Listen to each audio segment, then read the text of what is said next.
kami cuma naik sehari. Waktu turun, dunia sudah 10 tahun jalan tanpa kami. Gunung itu menolak waktu. Assalamualaikum warahmatullahi wabarakatuh. Selamat datang di Arsip Sunyi HD. Dari kota mana kamu menonton malam ini? Tulis di kolom komentar.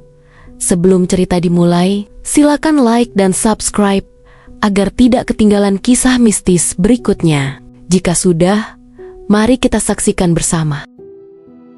Gunung itu bukan gunung yang orang-orang kejar buat konten. Namanya jarang disebut, tidak pernah masuk daftar rekomendasi pendakian populer. Kalau dicari di internet, hasilnya cuma catatan jalur, data ketinggian, sama beberapa foto lama yang warnanya sudah pudar. Justru karena itu, Raka memilihnya. Buat dia, gunung yang tidak terkenal biasanya lebih jujur. Tidak banyak drama, tidak banyak cerita dibuat-buat. Cuma hutan, tanah, angin, dan waktu yang berjalan pelan. Pagi itu, udara di base camp masih dingin dan basah. Tanah di halaman terlihat gelap karena embun belum sempat menguap. Bangunan base camp cuma rumah kayu sederhana dengan papan yang warnanya sudah pudar dimakan matahari. Di dindingnya ada peta jalur yang kertasnya menguning. Di bawahnya tergantung jam dinding tua yang jarumnya bergerak pelan, seperti orang yang tidak punya urusan penting. Semuanya terlihat biasa, terlalu biasa sampai terasa menenangkan. Raka duduk di bangku panjang sambil memeriksa isi tas. Gerakannya tenang, terbiasa, tanpa ragu. Kompor kecil masih terikat rapi. Logistik cukup untuk 2 kali makan. Jas hujan dilipat tipis. Senter kepala diselipkan di kantong depan. Tidak ada yang kurang. Ia melirik jam di pergelangan tangan kirinya. Pukul 6:10. Cahaya matahari baru naik sedikit di balik pepohonan. Sinarnya masih lembut, seperti belum benar-benar bangun. Di dekat dinding, Dimas berdiri menghadap peta jalur. Ia tidak menyentuh peta itu, cuma melihatnya lama. Kebiasaannya memang begitu. Kalau memperhatikan sesuatu, ia seperti tenggelam di dalamnya. Rambut pendeknya masih agak berantakan karena topi tadi dilepas. Jaket gunung hijau gelap yang ia pakai terlihat sudah sering dicuci. Warnanya tidak setajam baru. Dari jauh ia tampak seperti patung yang sedang berpikir. Raka memperhatikan sebentar, lalu berdiri. Ia tahu Dimas bukan orang yang suka ditanya terus. Kalau ada yang mau dia bilang, dia akan bilang sendiri. Jadi Raka cuma ikut melihat peta itu. Dari samping, garis jalurnya jelas. Pos 1, pos 2, area camp, puncak. Tidak ada tanda silang, tidak ada catatan larangan, tidak ada simbol aneh. Jalurnya terlihat seperti jalur biasa yang sudah dilewati ratusan orang. Base camp pagi itu terasa hidup, tapi tidak ramai. Ada 2 kelompok lain. Satu kelompok anak muda yang masih terlihat mengantuk sambil menyeduh kopi instan. Satu lagi rombongan kecil yang kelihatannya sudah sering naik gunung. Dari cara mereka mengikat tali sepatu sampai cara mereka mengecek kompas, suara obrolan mereka pelan. Tidak ada yang tertawa keras. Seolah semua orang sepakat menjaga pagi tetap tenang. Udara membawa bau tanah basah bercampur aroma kopi. Bau yang familiar buat siapapun yang pernah naik gunung. Bau yang biasanya bikin pikiran terasa kosong dengan cara yang menyenangkan. Raka menarik napas panjang tanpa sadar. Di kota, napas panjang sering terasa sia-sia. Di sini rasanya beda, lebih penuh, lebih nyata. Mereka mulai jalan sekitar 6:30. Jalur awal masih landai. Tanah padat, akar-akar pohon besar muncul seperti urat di permukaan tanah. Langkah sepatu mereka menghasilkan suara pelan yang cepat hilang ditelan. Hutan, tidak ada suara kendaraan, tidak ada suara manusia selain mereka. Bahkan suara burung pun jarang terdengar. Hutan itu sunyi. Tapi bukan sunyi yang bikin takut, lebih seperti sunyi yang sengaja menjaga jarak. Beberapa menit pertama selalu jadi fase tubuh menyesuaikan diri. Napas mulai ritmis. Pundak menemukan posisi nyaman, menahan beban tas. Raka berjalan di depan, Dimas di belakang dengan jarak 2 langkah. Mereka tidak bicara, bukan karena canggung, justru karena sudah terlalu kenal. Diam di antara mereka bukan kekosongan, diam itu kebiasaan. Pos 1 mereka capai tanpa terasa berat. Matahari sudah sedikit lebih tinggi, tapi cahayanya masih lembut. Mereka duduk sebentar di batang kayu tumbang. Raka minum 2 teguk, lalu menutup botol. Dimas membuka jam digitalnya sekilas. Tidak ada komentar. Mereka lanjut lagi seperti 2 orang yang tahu ritme masing-masing. Semakin masuk jalur, pepohonan makin rapat. Cahaya turun dalam potongan-potongan tipis. Udara terasa lebih dingin.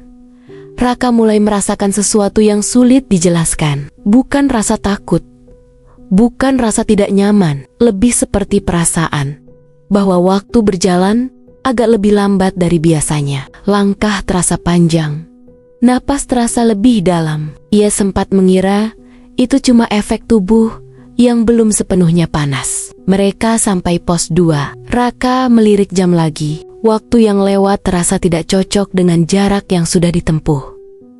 Ia tidak bilang apa-apa, hanya menatap jam itu beberapa detik lebih lama dari biasa.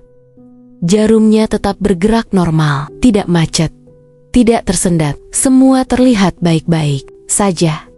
Dimas duduk di batu kecil, menunduk sebentar. Dari cara ia menghela napas, Raka tahu temannya juga merasakan sesuatu. Tapi seperti biasa, tidak ada yang langsung dibahas. Mereka bukan tipe yang panik duluan. Kalau ada yang aneh, biasanya cukup diam dan memperhatikan. Perjalanan lanjut. Hutan tetap sama. Tanah tetap sama. Tidak ada perubahan drastis. Justru itu yang membuat rasa aneh tadi tidak punya bentuk jelas. Semuanya terlihat normal. Tidak ada satupun hal yang bisa ditunjuk dan disebut sebagai penyebab. Menjelang siang, mereka sampai area camp. Dataran kecil di antara pohon pinus tinggi, tanahnya rata dan agak lembab. Ada bekas tapak tenda lama yang hampir hilang. Tempat itu terasa seperti ruang tunggu alam. Sunyi, luas secukupnya, dan jauh dari suara dunia. Raka melepas tas pelan. Bahunya terasa ringan seketika. Ia melihat jam lagi. Pukul 2 siang. Dadanya sempat terasa kosong sesaat. Perasaan waktunya tidak cocok dengan tubuhnya muncul lagi. Matahari tidak terasa seperti sudah sejauh itu bergerak. Cahaya yang masuk di antara batang pinus masih miring lembut seperti belum lama naik. Ia menoleh ke Dimas. Tidak ada kata-kata, tapi dari cara Dimas memandang langit di sela pohon, Raka tahu mereka memikirkan hal yang sama. Angin lewat pelan, membawa udara dingin. Hutan tetap sunyi. Tidak ada suara aneh, tidak ada tanda bahaya. Hanya satu hal yang terasa janggal. Waktu di gunung itu seperti tidak terburu-buru berjalan. Perasaannya sudah tidak nyaman. Mereka memilih untuk turun. Turun gunung biasanya terasa lebih cepat. Itu aturan tak tertulis yang hampir selalu benar. Jalur yang sama, langkah lebih ringan, pikiran sudah mengarah pulang. Tapi sejak Raka dan Dimas meninggalkan area camp pagi itu, aturan itu seperti tidak berlaku. Jalur di depan mereka masih jalur yang sama. Tanah coklat padat, akar pohon melintang, pepohonan tinggi berdiri rapat seperti barisan tiang. Tidak ada perubahan bentuk, tidak ada tanda mereka salah arah. Tapi langkah terasa aneh. Bukan berat karena lelah, lebih seperti jarak yang mereka tempuh tidak pernah benar-benar berkurang. Udara pagi masih dingin, kabut tipis menggantung rendah di antara batang pohon. Matahari sudah muncul, tapi cahayanya redup dan datar, seolah tertahan sesuatu di atas sana. Raka berjalan di depan seperti saat naik. Dimas tetap 2 langkah di belakang.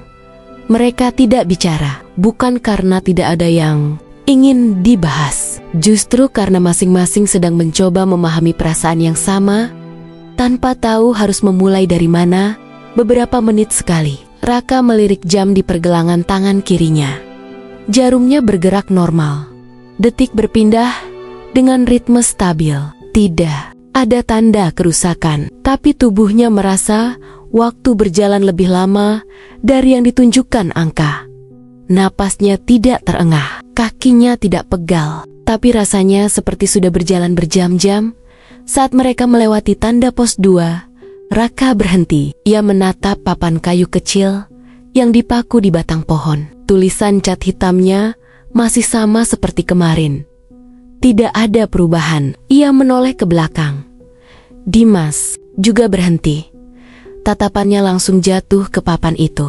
Tidak ada ekspresi panik di wajahnya. Hanya garis tipis di antara alis, tanda ia sedang menghitung sesuatu di kepalanya. Ia lalu mengangkat pergelangan tangan kanannya. Jam digitalnya menyala redup di bawah cahaya hutan. Tidak ada yang salah dengan waktunya. Mereka lanjut lagi. Suara langkah sepatu menyentuh tanah terdengar pelan dan cepat hilang. Hutan tetap sunyi. Tidak ada burung. Tidak ada serangga, bahkan angin pun hampir tidak terdengar. Kesunyian itu bukan jenis sunyi yang menenangkan, lebih seperti sunyi yang menunggu sesuatu, walau tidak jelas apa. Raka mulai merasa ada yang ganjil dengan cahaya. Ia sadar, matahari terlihat berada di posisi yang sama sejak tadi. Tidak naik, tidak turun. Sinar yang menembus sela daun jatuh dengan sudut yang hampir identik. Ia sempat mengedip beberapa kali, seolah sudut cahaya itu akan berubah kalau ia melihat ulang. Tapi tidak.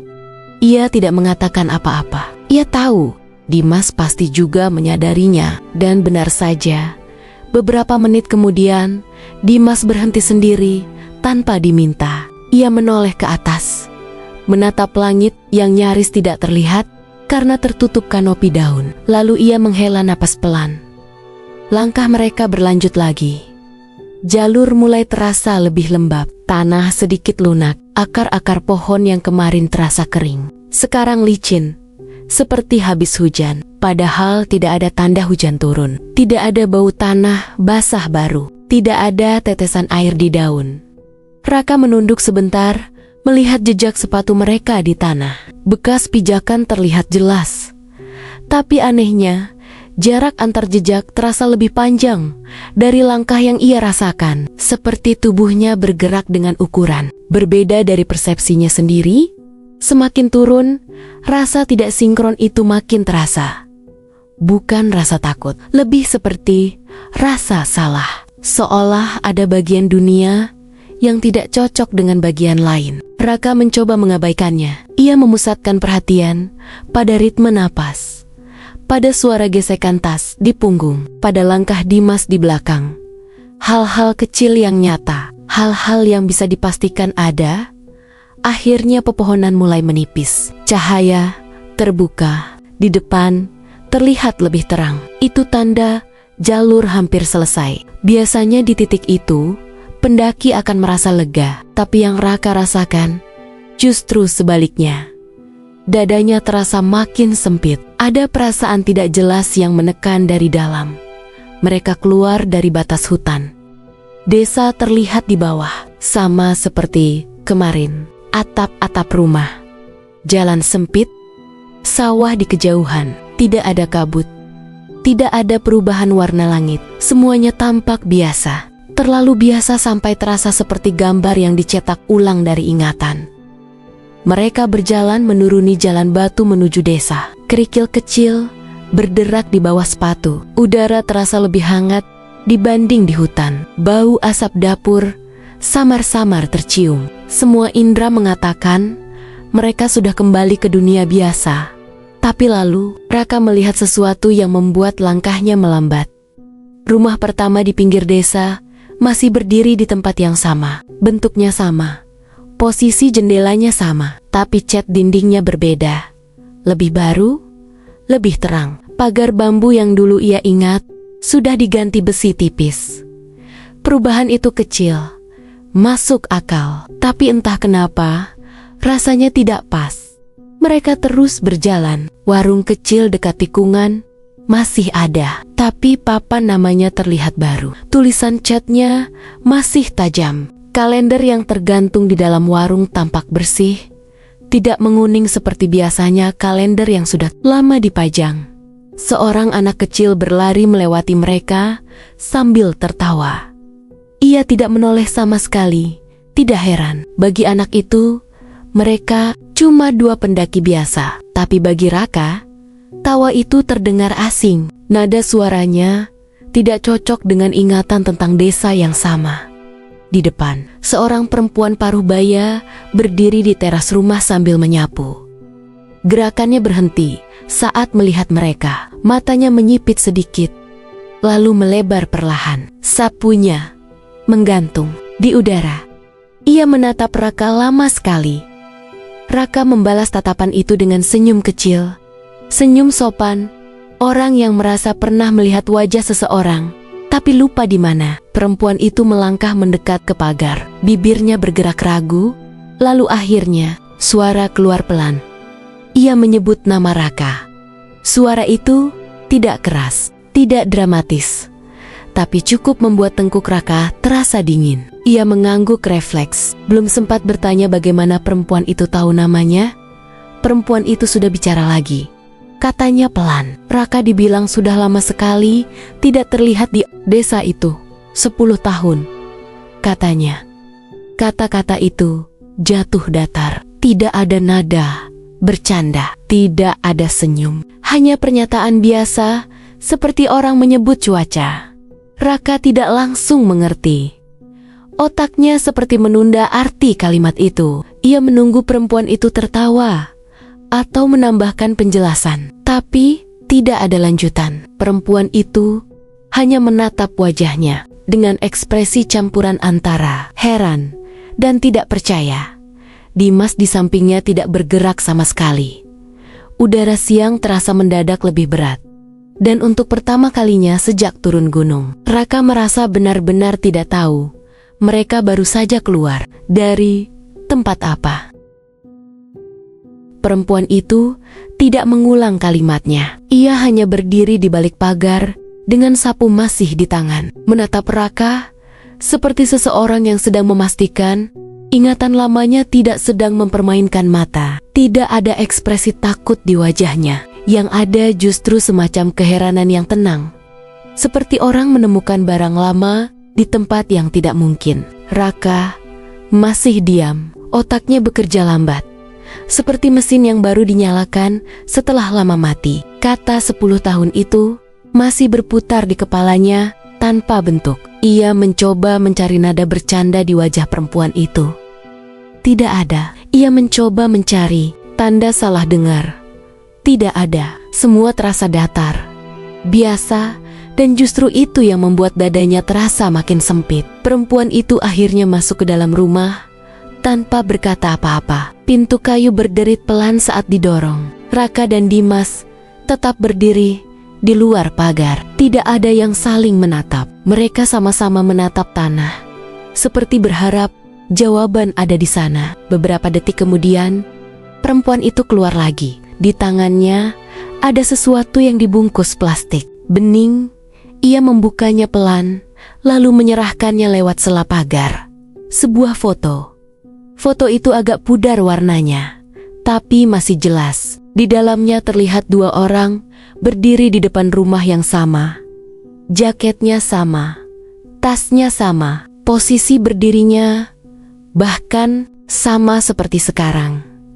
Raka mengenali wajah itu dalam sekejap. Dirinya sendiri, di sebelahnya Dimas, versi mereka yang sedikit lebih muda, dengan rambut lebih panjang dan wajah yang belum terbebani apapun. Di sudut bawah foto ada tanggal tercetak 10 tahun lalu. Raka merasa seperti ada sesuatu yang jatuh di dalam dadanya. Bukan jatuh keras, lebih seperti runtuh pelan. Tangannya yang memegang foto itu terasa dingin. Ia tidak sadar sejak kapan napasnya berubah pendek. Dunia di sekelilingnya masih bergerak normal. Suara ayam, angin pelan, langkah orang lewat. Tapi semuanya terasa jauh, seperti terdengar dari dalam air. Dimas akhirnya bergerak. Ia duduk di bangku kayu dekat pagar tanpa suara. Tangannya menutup wajah sebentar, lalu turun lagi. Matanya merah, tapi kering. Ia tidak terlihat seperti orang yang mau menangis. Ia terlihat seperti orang yang baru saja menyadari sesuatu yang terlalu besar untuk dilawan. Mereka berjalan lagi setelah itu. Tidak ada tujuan jelas. Kaki mereka bergerak sendiri menyusuri jalan desa. Setiap sudut terasa familiar sekaligus asing. Rumah-rumah masih di tempatnya, tapi warnanya berbeda. Pohon mangga di tikungan masih berdiri, tapi batangnya lebih besar. Warung masih sama, tapi pemiliknya bukan orang yang Raka ingat. Beberapa orang menoleh saat mereka lewat. Ada yang berbisik pelan, ada yang menyebut nama mereka dengan nada ragu. Tidak ada yang berteriak, tidak ada yang heboh. Reaksi warga justru tenang, seperti menyaksikan sesuatu yang pernah mereka dengar, tapi tidak yakin akan benar-benar terjadi. Di dekat balai kecil desa, seorang lelaki tua duduk di kursi plastik menghadap jalan.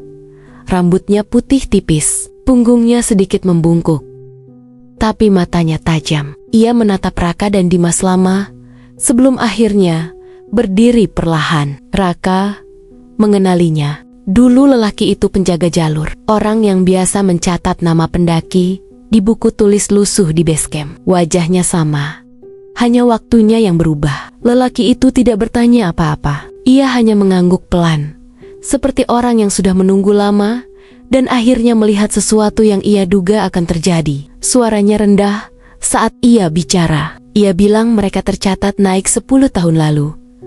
Raka menelan ludah, tenggorokannya terasa kering. Lelaki itu lanjut bicara tanpa nada dramatis. Ia bilang, dulu pencarian sempat dilakukan. 3 hari pertama masih ramai. Seminggu kemudian tinggal beberapa orang. Setelah itu dihentikan, bukan karena menyerah, tapi karena tidak ada jejak sama sekali. Seolah mereka tidak pernah ada di gunung itu. Raka menatap lelaki tua itu. Lelaki itu menghela napas pendek sebelum menambahkan satu kalimat lagi. Ia bilang, gunung itu memang begitu. Tidak sering, tidak bisa ditebak, tapi pernah terjadi. Ada orang yang naik sebentar, lalu turun bertahun-tahun kemudian. Ada yang kembali sudah tua, ada juga yang tidak pernah kembali sama sekali.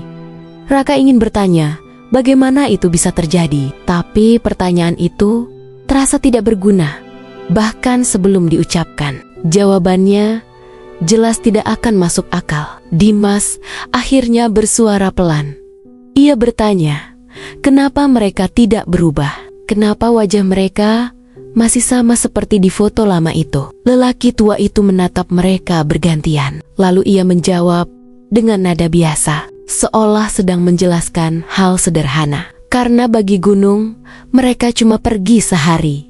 Kalimat itu sederhana, tidak ada istilah aneh, tidak ada penjelasan mistis.